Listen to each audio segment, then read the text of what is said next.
হরে কৃষ্ণ। আজকে হলো উল্টো রথ আর আমি এখন চলে এসেছি উল্টো রথের দর্শন করতে।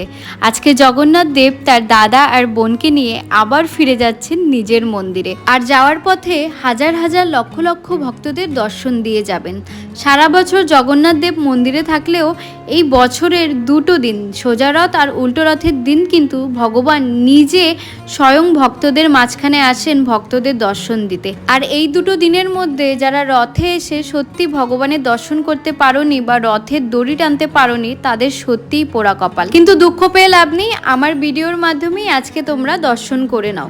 তো দেখতেই পাচ্ছ এক এক করে কিন্তু চলে আসছে রথ। প্রথমেই রয়েছে বলদেবের রথ, আর বলদেবের রথের আগে সবাই দেখো কত সুন্দর করে এখানে ডান্স করছে। আমারও ইচ্ছে করছে করতে, কিন্তু আজকে সকাল থেকে আমার শরীর একদম ভালো না, একটু জ্বর জ্বর ভাব, তাই আমি এক জায়গায় চুপ করে দাঁড়িয়ে রয়েছি। আর বলদেবের রথে তোমরা কি কাউকে দেখতে পাচ্ছ?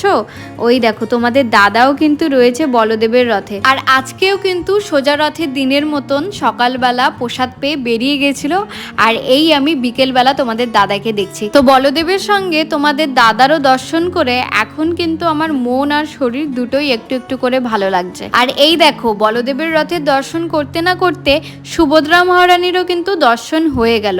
আর এখন কিন্তু এই যে ভক্তদের সাগর দেখতে পাচ্ছ, সবাই কিন্তু অপেক্ষা করছে জগন্নাথ দেবের জন্য। জগন্নাথ দেবের রথ একটু একটু করে সামনের দিকে এগিয়ে আসছে, আর আমি শুধু দূর থেকে জগন্নাথ দেবের দুটো চোখ দেখছিলাম।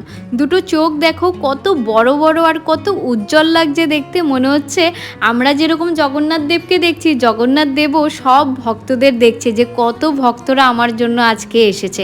ভগবান কিন্তু সব সময় ভক্তদের দেখলে অনেক খুশি হন, যেরকম আমরা ভগবানকে দেখলে খুশি হই। আর আজকে ভগবানের কৃপায় ভগবানের দর্শনের সঙ্গে একটু প্রসাদও পেয়ে গেছিলাম। তো আজকের ভিডিওটা এখানেই শেষ করছি। সবাই ভালো থেকো, সুস্থ থেকো, সবাইকে টাটা আর হরে কৃষ্ণ।